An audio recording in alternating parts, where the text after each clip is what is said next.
Será que o Homem-Formiga encolheu tanto, mas tanto, que ele virou um Bósons de Higgs, a tão famosa partícula de Deus? Roda a vinheta aí que eu vou contar essa história para vocês. Muito bem-vindo à série de vídeos chamado Que Movies. Eu sou o professor Bragato de Química e hoje nós vamos ver uma cena do filme Homem-Formiga e vamos utilizar ela como pano de fundo para nos atualizarmos um pouco sobre os conceitos de atomística. Fica comigo aí, vamos ver uma cena do filme. Olha, eu acho que esse regulador tá quase na... Não toque no regulador. Se o regulador for comprometido, você fica subatômico. Pode explicar? Você entraria para a física quântica. Pode explicar? Entraria numa realidade em que toda concepção de tempo e espaço se mostre relevante. Tenho que encolher em nível molecular para entrar. Vai embora daqui! Socorro, pai! Te amo, Cassie.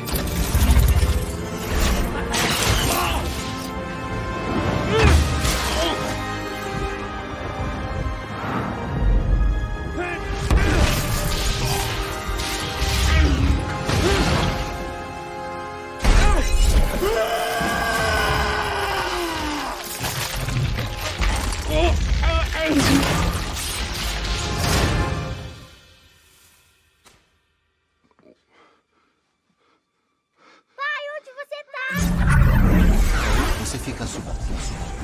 Você fica subatômico.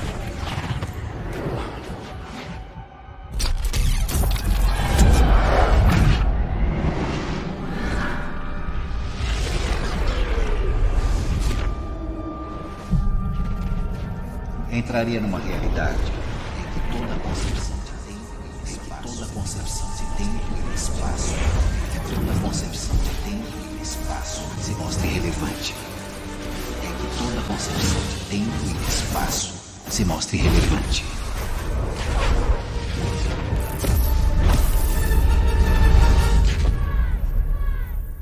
Encolheria.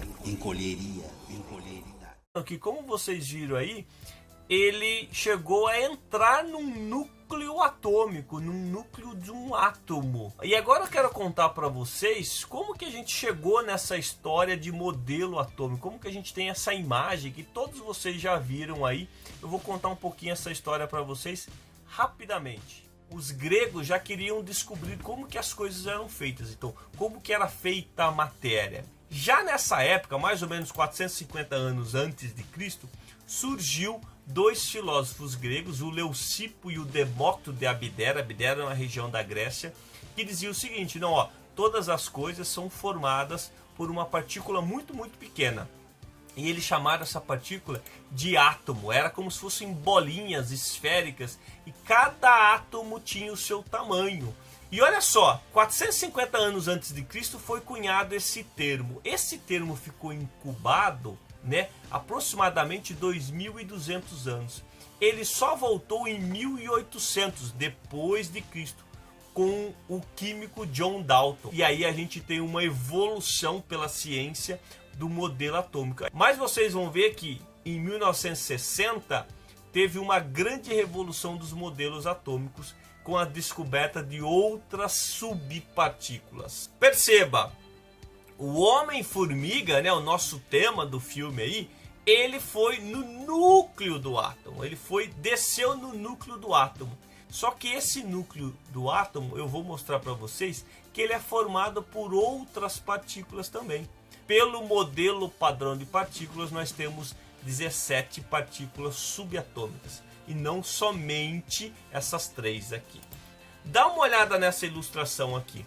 Se eu pegar uma molequinha de água, eu vou ter H2O, ou seja, um átomo de oxigênio e dois átomos de hidrogênio. O átomo de oxigênio, ele tem 8 prótons, ele consequentemente vai ter 8 elétrons girando ali em volta. Então lembra, o átomo é eletricamente neutro. Agora, olha só, esse núcleo que está aqui, ele não é só formado por prótons e nêutrons, ele é formado por outras cargas. Então, só para você ter uma ideia, um próton é formado por outras 3 partículas que a gente chama de quarks.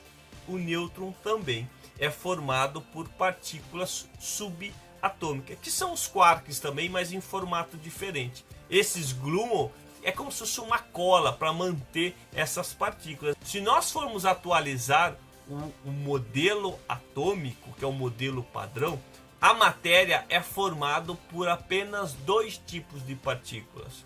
Ou são elétrons, ou são os quarks. O atual modelo atômico, nós vamos ver isso aqui, ó. O modelo padrão de partículas elementares, é o que formam a matéria. Então olha só, eu tenho os quarks e eu tenho os leptons. Os leptons é da família do elétron, né? É o que está fora do núcleo. Todas essas partículas estão no núcleo. E aí eu tenho algumas interações, ou seja, o que mantém essas partículas unidas ou não são algumas interações ou até mesmo partícula.